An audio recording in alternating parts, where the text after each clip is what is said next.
各位 HiFi 發燒友，我係 Lee388。美國嘅 MSB Technology 咧，佢喺1986年咧已經成立㗎啦。咁最初咧以製作呢個解碼器咧而打響名堂啊。之後去到1999年咧，佢哋用呢個電阻嘅串疊方式咧嚟製作呢個 R2R Ladder 嘅解碼線路啊。用一個好嚴謹嘅方法咧去選擇同埋配對嘅電阻啊，嚟製作佢哋嘅 R2R 嘅解碼模組啊。亦都因為咁樣咧，佢哋嘅解碼器嘅聲音咧有好明顯嘅提升啊！亦都經過發燒咧口耳相傳咧，令到佢哋咧喺呢個 high end 發燒圈裏邊咧都確立咗個地位啊！當發燒一聽見 MSB 咧就知道好聲，不過同樣咧都發覺佢嘅價錢咧係相當 high end 啊！我今次咧就同大家分享一個 MSB Technology 一部咧 Degree Stack 嘅解碼器啊！如果大家想了解多啲咧，咁就唔好行開，繼續睇落去啦！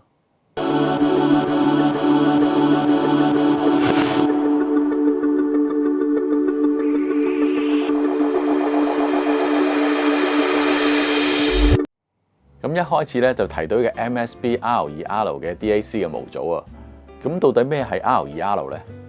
當 CD 機咧喺80年代發展嗰時咧，都係用咗呢個咧多 bit 嘅 DAC 嘅晶片嘅。唔同嘅晶片咧有唔同嘅解碼技術啦。而呢個 R2R Ladder 電阻式嘅 DAC 咧就係其中一種技術啦。當中呢個 R2R 咧就係指呢個 2R 嘅電阻值咧就係 R 嘅2倍啊。就透過呢個 2R 同埋 R 咧組成呢個電阻嘅梯級網絡啊。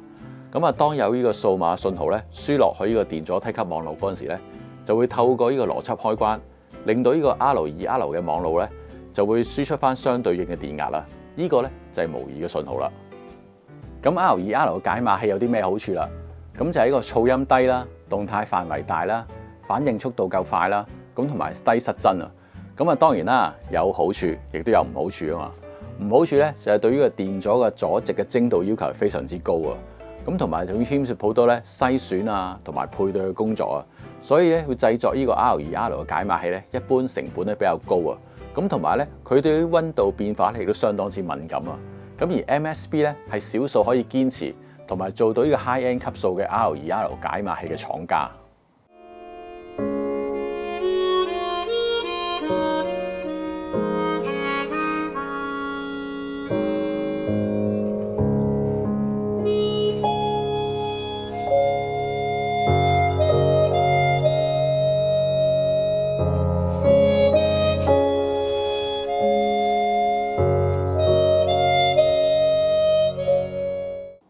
打開咗今次試聽呢部 MSB Degree Stack 嘅機殼啊，見到兩條金光閃閃嘅模組，就係 R2R 嘅解碼模組啊，廠方稱為 Prime Deck 嘅模組。外殼咧就用咗呢個金屬封裝，除咗可以做到屏蔽，仲可以嚴格控制個溫度嚟維持裏邊嘅電阻穩定性啊。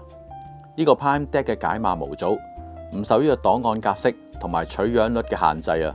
PCM 咧可以支援去到6個 MHz， 而 DSC 咧可以支援50個 MHz， 而 PCM 同埋 DSC 咧係分開處理嘅，即是話咧 DSD 輸入咧唔會先轉為 PCM 先嚟處理啊，聲音咧自然更加直接。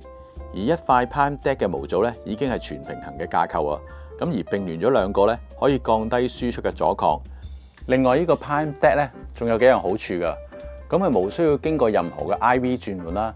冇需要低通嘅濾波啦，亦冇暫存嘅緩衝，亦都唔使經過呢個晶體管啊，所以出嚟嘅聲音咧自然更加直接同埋傳真啊。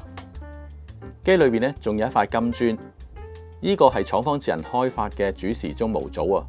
一個模組裏邊咧都有兩份時鐘，分別對應44.1 kHz 同埋48 kHz 嘅取樣率啊。而每一次咧只會其中一組運作，嚟減低互相嘅干擾，自然少啲雜訊啊。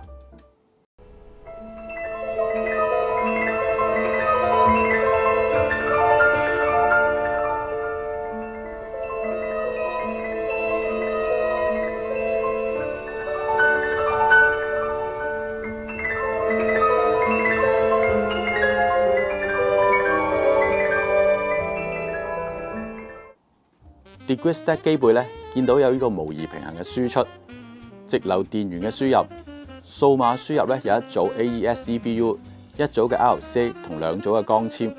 另外咧仲有一組 BNC 主時鐘嘅輸出。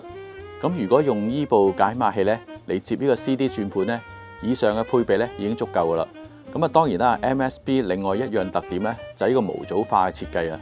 DisplayStack 機背咧仲有2個功能擴充嘅槽啊，可以等用家咧自行選配廠方唔同嘅功能模組。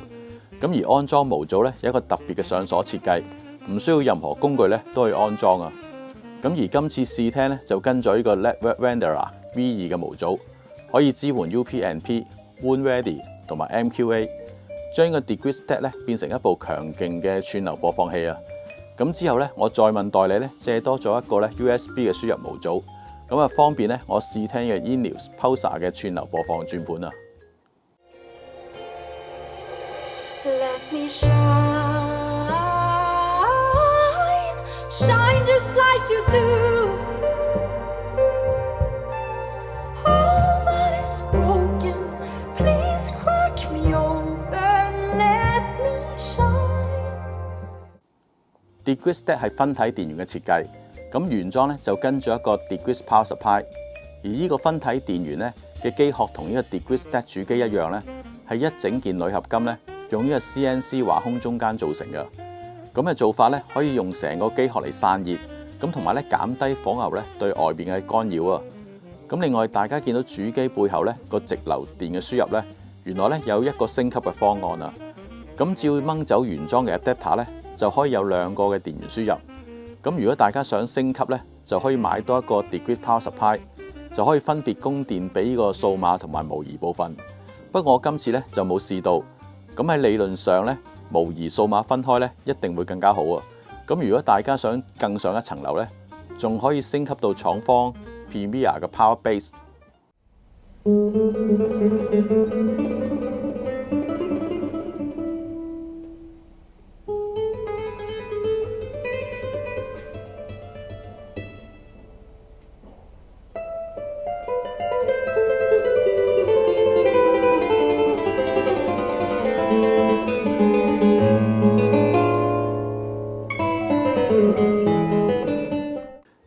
睇翻部機嘅前面板，好簡單，左右箭嘴同埋 menu 掣，中間咧就有一個119粒 LED 組成嘅 display。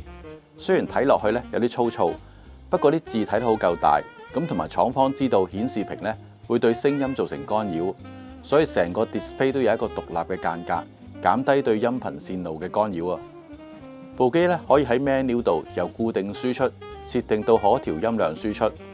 就可以咧用呢部 DisplayStack 咧嚟直接控制個音量，咁而呢個音量咧都有呢個低輸出同高輸出，而低輸出咧就俾大家接呢個前級或者合併機，音量咧就由0去到呢個100，咁而高輸出咧就可以接呢個有源喇叭或者後級，音量咧就由0去到106。當然啦，呢個係數碼音量，所以盡量咧調校大啲，動態範圍同埋細節都會好啲。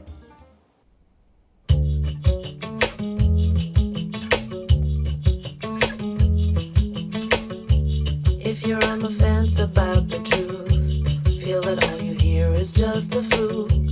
If you're wondering where's the greener grass, and where's the boat, the bridge, the path. If you're on the fence about the fact, thinking you've been lured into a trap. 今次咧試聽呢個 DisplayStack 咧，咁我有用到佢個 Network Wanderer V2 嗰個模組咧，咁啊經呢個 WAN 咧嚟聽呢個串流音樂，咁亦都有用到呢個 Ineos Pulsar。呢個串流播放嘅轉盤咧，咁啊 USB 輸入到佢嘅 USB 模組，咁而呢個模擬嘅輸出咧就去到呢個冰文 Marconi Mark II 嘅前級，咁亦都有試過咧開着佢嘅音量控制，咁啊直接咧輸出去到呢個 Dyna Pro 嘅 Core 59嘅喇叭上高，咁啊試聽咗咁多唔同嘅配搭咧，咁我發覺呢部機咧都好容易夾機啊，咁亦都可以聽翻咧唔同配搭嘅聲音特性啊，咁啊證明呢部 DisplayStack 咧都好中性啊。係冇咩強烈嘅個性啊！咁同埋以前咧，我哋都會話咧，美國機咧會有呢個美國聲啊。咁我今次試聽咧，我完全冇呢個感覺啊！咁我覺得咧，佢都係追求中性，盡量反映翻咧音樂嘅本質啊！呢部 DisplayStack 嘅 Network Wanderer V2咧，個模組咧可以最高支援咧 PCM 24bit 384kHz， 咁同埋 DSD 512，仲可以解到呢個 MQA 啊！咁我揀咗呢個咧，EL 唱片公司咧。一個喺呢個挪威教堂裏邊嘅錄音啊，咁啊聽到一個好大空間咁啊，咁啊聽到個合唱團嗰個聲尾咧，好似飄得好遠嘅感覺。咁同埋咧過咗一段時間咧，有一種回彈嘅聲音啊，咁啊營造出一個好大空間感啊。咁同埋呢啲回響聲咧，亦都唔好干擾到個樂團，咁同埋啲樂器每一樣嘢咧聽得好清楚啊。咁所以咧證明呢部機咧嗰個分析力都好強啊。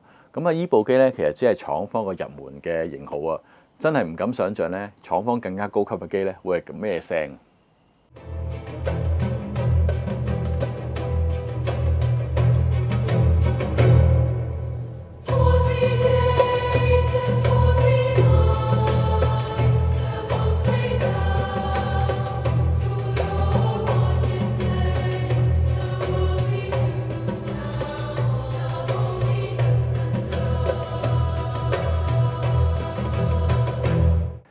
其實咧，我一直咧都唔擔心呢部機嘅分析力啊，我只係擔心佢分析力強得滯咧，有種唔襟聽嘅感覺啊。不過今次咧，我聽咗阿 Celine Jansen 呢個12把鳴琴嗰個錄音啊，咁我發覺小提琴公然摩擦嗰啲細微嘅聲音咧，都完全播得到出嚟啊。咁同埋咧個小提琴喺個空間裏邊嘅感覺咧都好強烈啦。咁同埋咧亦都聽佢拉奏呢個愛之悲咧，唔單止話好好嘅分析力，亦都可以聽到一種情感嘅表達啦。咁啊證明呢部機咧唔單止話個分析力夠啊，其實佢都可以表達出咧呢個音樂裏邊嘅情感啊。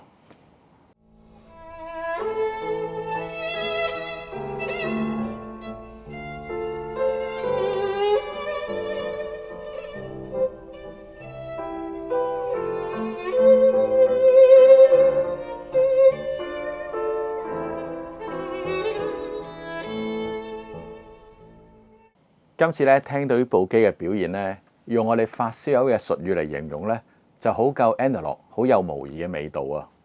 除咗聽到人聲嘅呼吸聲、唇齒聲好清楚之外咧，最有模擬嘅感覺咧，就係人聲嗰種大細力嘅變化。咁啊，聽到每一句咧，最後一個字咧，嗰種震音嘅變化咧，係好清楚咁表露到出嚟啊！咁而唱歌咧，就係用呢啲位咧嚟表達情感啊！咁啊，當播得到出嚟咧，就會令人咧想繼續聽落去，唔好俾佢停啊！咁我今次咧試聽呢部機咧，整體我覺得咧佢係好自然流暢、好溫暖、好舒適嘅。咁同埋咧好有模擬嘅味道，唔會有一種硬邊好膩嘅感覺啊！咁同埋以往聽呢個 MSB 咧，都係偏向個音效感啊！咁我今次試聽咧，除咗有音效感之外咧，其實個音樂性咧都好好嘅。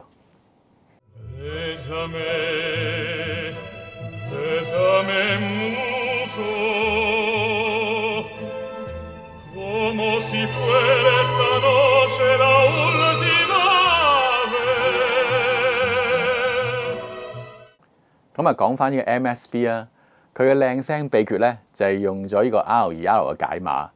不過用咗 R2R 嘅解碼又未必靚聲喎。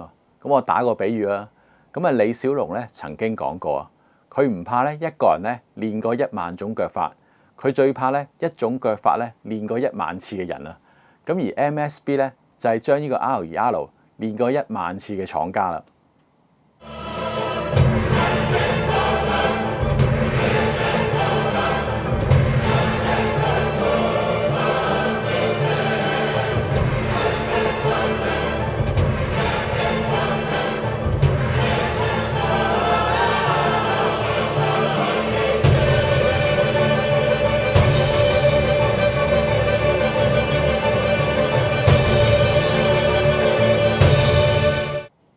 咁啊，至於部機有啲咩弱點啦？